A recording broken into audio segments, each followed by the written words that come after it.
கோபம் ஒரு நிமிட ஆவேசம், ஆனால் அதன் விளைவுகள் வாழ்நாள் பாடம். நிதானம் ஒரு மனிதனின் அழகான ஆடம்பரம். அது வெற்றியை மட்டுமல்ல, மதிப்பையும் தரும். கோபத்தில் எடுத்த முடிவு தோல்விக்கான வழி, அதுவே நிதானத்தில் எடுத்த முடிவு வெற்றிக்கான வழி. கோபம் உன்னை அடிமையாக்குகிறது, நிதானம் உன்னை தலை நிமிர்ந்தவனாக உயர்த்துகிறது.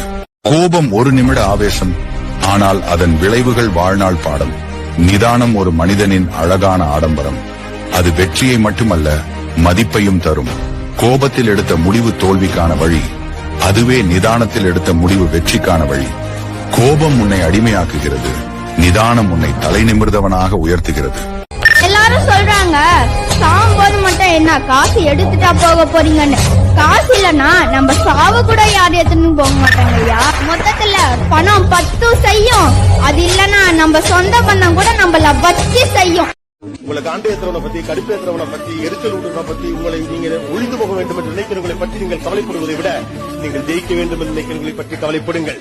நீங்கள் அன்பாக இருக்க வேண்டும் என்று நினைக்கிறவர்களை பற்றி கவலைப்படுங்கள். இந்த புள்ள நல்லா வரணும்னு உங்களை வாழ்த்துறவனை பத்தி கவலைப்படுங்க.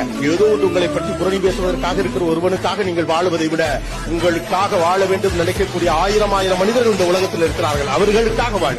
எந்த உறவு உன்னை கேவலப்படுத்தியதோ, அவமானப்படுத்தியதோ, அந்த உறவு உன்னுடன் இருக்க தகுதி இல்லை என்பதை இறைவன் உனக்கு உணர்த்துகிறான். புரிந்துகொள். உலகமே உன்னை குறை சொன்னாலும், ஊரே உன்னை எதிர்த்து நின்றாலும், உனக்கு நீ உத்தமனாகவும் உன்னை படைத்தவனுக்கு உண்மையாகவும் இருந்தால் போதும்.